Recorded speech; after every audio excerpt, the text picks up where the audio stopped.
کہ اللہ کے رسول صلی اللہ علیہ وسلم نے ان تمام عقائد سے امت مسلمہ کو دور رہنے کی سختی سے تاکید فرمائی ہے جو غیر مسلموں کے اندر پائے جاتے ہیں۔ امت مسلمہ کا حال یہ ہے کہ جہاں بہت ساری کمزوریوں کی بنیاد پر امت مسلمہ میں عبادت میں اور معاملات میں، تہواروں میں اور دیگر چیزوں میں بدعات و خرافات گھس آیا، غیر مسلموں کے ساتھ رہتے ہوئے غیر قوموں کے ساتھ رہنے کی وجہ سے ہمارے اندر ان کی چیزیں در آئیں، وہی میرے بھائی اور دوستو بہت ساری چیزیں ہیں عقائد کی جو غیر مسلموں کے ساتھ رہنے کی بنیاد پر آج ہمارے مسلم معاشرے کے اندر درکر آئی ہیں۔ مثال کے طور پر نحوست کا عقیدہ، اسی طرح سے بدفعلی کا عقیدہ، اور اسی طرح سے مہینوں کے بارے میں غلط عقائد اور نظریات۔ اللہ کے رسول صلی اللہ علیہ وسلم نے ایسے سبھی عقائد کے بارے میں ایک حدیث کے اندر آپ نے تردید فرمائی اور آپ نے بیان فرمایا لا عدوى ولا طیرا ولا سفرا ولا حاما، اور مسلم کے الفاظ ہیں ولا نوع ولا غولا۔ اللہ کے رسول صلی اللہ علیہ وسلم نے فرمایا کہ چھوت چھات کا نظریہ اسلام نے کسی بیمار پرسی کی فضیلت بیان کی ہے۔ انسان اس ڈر سے کسی کے پاس نہ جائے کہ اگر جاؤں گا تو وہاں وہ بیماری ہم کو منتقل ہو جائے گی، از خود چلی آئے گی، ایسے کسی عقیدے کی اسلام تردید کرتا ہے۔ اگر حکم ہوگا اللہ تبارک و تعالیٰ کا اور وہی اسباب مہیا ہو گئے جو پہلے والے کو مہیا ہو جانے کی بنیاد پر پہلا شخص بیمار ہو گیا تھا تو آپ بھی بیمار ہو سکتے ہیں، لیکن اگر اللہ کی مرضی نہیں ہوگی تو سب کچھ ہونے کے باوجود بھی ایک انسان بیمار نہیں ہو سکتا ہے۔ اس لیے انسان کو چھوت چھات کا عقیدہ نہیں رکھنا چاہیے۔ اللہ کے رسول صلی اللہ علیہ وسلم نے آگے فرمایا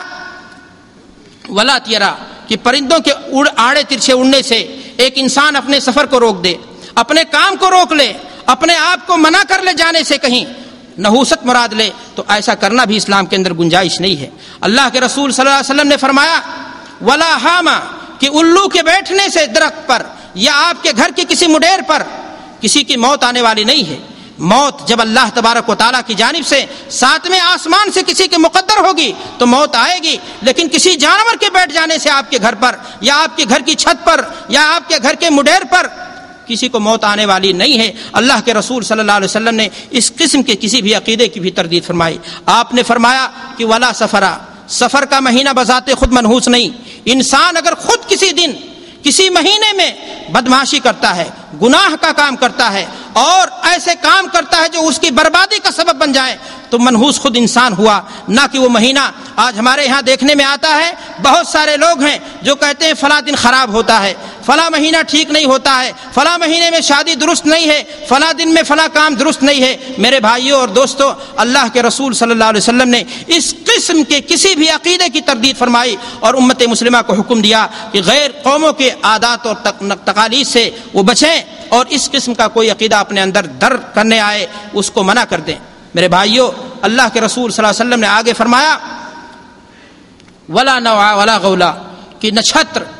کے ذریعہ بارش کی امید رکھنا کہ فلاں نچھتر برسے گا اور فلاں نچھتر نہیں برسے گا، یہ ساری چیزیں بھی خرافات ہیں اور غیر مسلموں کی دین ہیں جو عقائد کے باب میں مسلمانوں کے اندر بھی در کرائیں۔ بارش اللہ برساتا ہے، کوئی نچھتر نہیں، کسی کے پاس کوئی قدرت نہیں۔ اگر اللہ تبارک و تعالیٰ چاہ لے تو بن بدلیوں کی بارش برسا دے، اور اگر اللہ تبارک و تعالیٰ چاہ لے تو موسم بھی ہے، مانسون بھی اٹھ رہا ہے۔ بڑے بڑے فلاسفر اور بڑے بڑے سائنٹسٹ آپ کو خبر دے رہے ہیں، لیکن بارش کا ایک قطرہ بھی نازل نہیں ہوتا ہے۔ تو میرے بھائی اور دوستو، اللہ کے رسول صلی اللہ علیہ وسلم نے اس قسم کے جو عقائد غیر مسلموں کے اندر پائے جاتے ہیں ان کی سختی سے تردید فرمائی اور اس بات کی ہمیشہ کوشش کی کہ امت مسلمہ عقائد کے باب میں غیر مسلموں کی نقالی نہ کرے۔ عقائد کے باب میں بہت ساری چیزیں ہیں، لیکن ایک بات میں عرض کر کے اپنی بات آگے بڑھاتا ہوں۔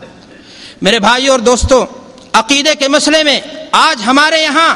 جہاں بہت ساری گڑبڑیاں ہیں وہیں ایک بہت بڑی خرابی ہے کہ آج لوگوں کو مسجدوں میں اللہ سے مانگنے پر کوئی چیز نہیں ملتی۔ آج لوگوں نے اپنا ماما اور ملجا درگاہوں کو سمجھ لیا، نامعلوم کتنی قبروں کو لوگوں نے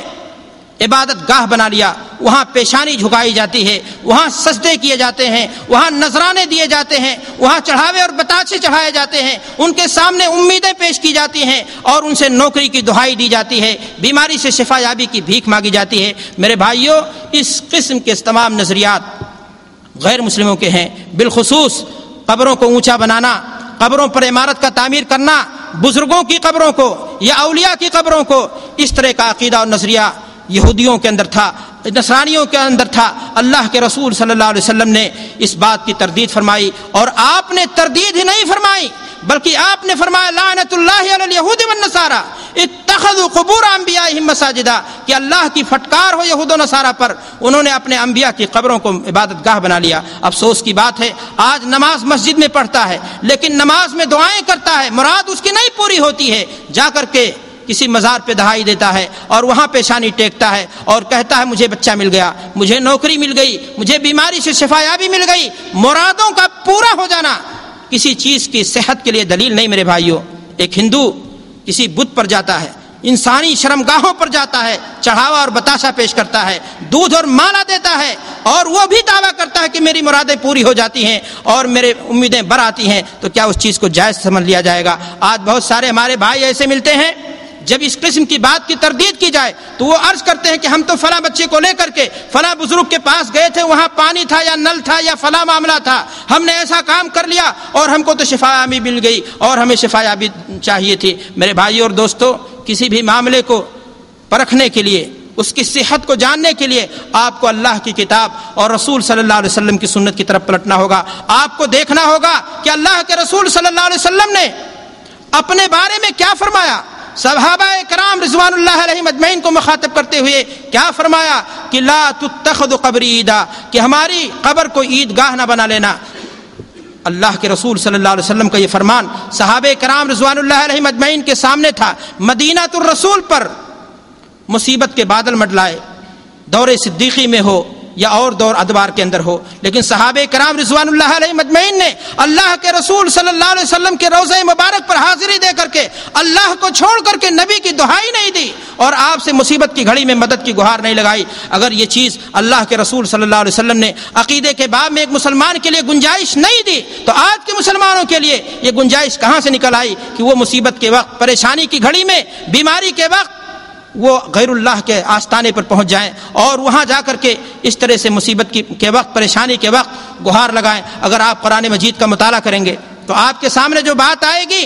وہ یہی کہ تمام نبیوں نے، تمام رسولوں نے، اللہ نے ان کو آزمائش سے دوچار کیا، لیکن مصیبت کی گھڑی میں جب بھی پکارا انہوں نے تو اللہ کو پکارا۔ یہ موضوع بڑا لمبا ہے، اس لیے میں اسی بات پر اپنی بات ختم کرتے ہوئے آگے بڑھنا چاہتا ہوں اور میں عرض کرنا چاہتا ہوں کہ دین اسلام نے، شریعت محمدی نے جس طرح سے ایک مسلمان کو اس بات کی قطعاً گنجائش نہیں دی، اجازت نہیں دی کہ عقیدے کے کسی مسئلے میں ہم غیر مسلموں کی تقلید یا نقالی کریں، اسی طرح مذہب اسلام نے ایک مسلمان کو اس بات کی بھی اجازت نہیں دی کہ وہ عبادت کے کسی مسئلے میں ہم غیر مسلموں کی تقلید اور نقالی کریں۔ میرے بھائیو اور دوستو، ایسی عبادتوں کا سلسلہ بہت لمبا ہے، میں چند عبادتیں آپ کے سامنے رکھنا چاہتا ہوں۔ سب سے اہم ترین عبادت کلمہ توحید کے اقرار کے بعد کیا ہے؟ نماز، جسے آج مسلمان، اکثریت مسلمانوں کی، اللہ ہم سب کو ہدایت دے، مسلمانوں کی اکثریت جس سے غافل ہے۔ یہ چہرے جو آج مسجد میں نظر آ رہے ہیں، کاش کی فجر کی نماز میں جماعت میں نظر آتے تو آج اسلام کو ویسے غلبہ ہو جاتا۔ میرے بھائیو اور دوستو، آج ہم نے نمازوں کو بالائے طاق کر دیا، مسجدوں سے اپنا رخ موڑ لیا۔ میں عرض کر رہا تھا کہ عقیدے کے باب میں بھی مذہب اسلام نے اس بات کی اجازت نہیں دی ہے کہ ہم غیر قوموں کی نقالی کریں۔ آپ کو معلوم ہے نماز ایک ایسی عبادت ہے جو امت اسلامیہ پر، امت محمدیہ علیہ الصلوۃ والتسلیم پر اللہ تبارک و تعالی نے فرض کیا، لیکن یہ نماز، یہ عبادت سابقہ امتوں پر بھی فرض تھی، اللہ تبارک و تعالی نے ان پر بھی یہ چیز لاگو کی تھی، لیکن غیر قوموں نے، بالخصوص یہودیوں نے اس میں اپنی منمانی کی تھی۔ اللہ کے رسول صلی اللہ علیہ وسلم نے جہاں ان چیزوں کی اصلاح فرمائی، وہیں آپ کی یہ بھی کوشش رہی کہ مذہب اسلام کا ماننے والا نماز پڑھتے وقت بعض ایسی چیزیں بھی کرے جس سے یہ پتہ چل جائے کہ یہ نماز یہودی کی نہیں، یہ نماز ایک مسلمان کی نماز ہے۔ مثال کے طور پر اللہ کے رسول صلی اللہ علیہ وسلم نے فرمایا کہ بسا اوقات ایک مسلمان کو جوتا پہن کر کے بھی نماز پڑھ لینی چاہیے۔ یہودی قوم جوتا پہن کر کے نماز نہیں پڑھتی، ان کے پاس اس سلسلے میں ٹھوس بنیاد بھی ہے۔ حضرت موسیٰ علیہ الصلوۃ والسلام جب توریت لینے کے لیے گئے تو قرآن مجید میں اس کا ذکر ہے، فخلا نعلیک انک بواد المقدس طویٰ، کہ آپ اپنے جوتے نکال دیجئے، لیکن میرے بھائیوں اس ٹھوس اصول کے باوجود بھی اللہ کے رسول صلی اللہ علیہ وسلم امت مسلمہ کے لیے یہ چیز، اس بات کی گنجائش دے رہے ہیں کہ دل میں یہ جذبہ ہو، کبھی آپ میدان میں ہوں، سفر میں ہوں، اور ریت ہو یا چٹیل میدان ہو، تو آپ اس نیت سے جوتا پہن کر کے جو مڑنے والا ہو نماز پڑھ لیجئے تاکہ یہود و نصارہ کی مخالفت ہو جائے۔ اللہ کے رسول صلی اللہ علیہ وسلم نے نماز کے معاملے میں اور بھی قیود اور بنود دیے ہیں جس سے پتہ چلتا ہے کہ مسلمان کی نماز یہودیوں کے نماز سے مختلف ہوتی ہے۔ مثال کے طور پر ابو داؤد کی روایت ہے، اللہ کے رسول صلی اللہ علیہ وسلم نے یہودیوں کی مخالفت کے لیے یہ بات فرمائی کہ اگر انسان کے پاس کپڑا میسر ہے تو وہ ایک کپڑے میں نماز نہ پڑھے بلکہ 2 کپڑا پہن لیا کرے۔ یہودیوں کی عادت ہے کہ وہ کھلا پہنتے ہیں اور نیچے وہ کپڑا لٹکا ہوتا ہے یا خاص شکل ہوتی ہے، لپیٹ لیتے ہیں۔ ان تمام چیزوں میں اللہ کے رسول صلی اللہ علیہ وسلم نے مخالفت کی تعلیم دی۔ میرے بھائی اور دوستو، ایک خاص بات میں آپ کو بتانا چاہتا ہوں، اگر موافقت ظاہری طور سے بھی ہو رہی ہو بلا قصد و ارادہ، ایک تو ہے تشبہ یعنی قصدن آپ ان کی کسی چیز کو اچھا سمجھتے ہوئے اس کی نقالی کریں، یہ تو بالکل حرام ہے شریعت میں، لیکن ایسا بھی ہو سکتا ہے کہ قصد و ارادہ آپ کے ہاں نہ پایا جائے، تشابہ ہو جائے، وہ چیز ویسی ہو جائے، ان جیسی ہو جائے، اس سے بھی شریعت اسلامیہ نے ایک مسلمان کو روکا ہے۔ آپ غور کیجئے، اللہ کے رسول صلی اللہ علیہ وسلم نے فرمایا کہ ایک مسلمان سورج کے نکلتے وقت نماز نہیں پڑھے گا۔ کیوں فرمایا؟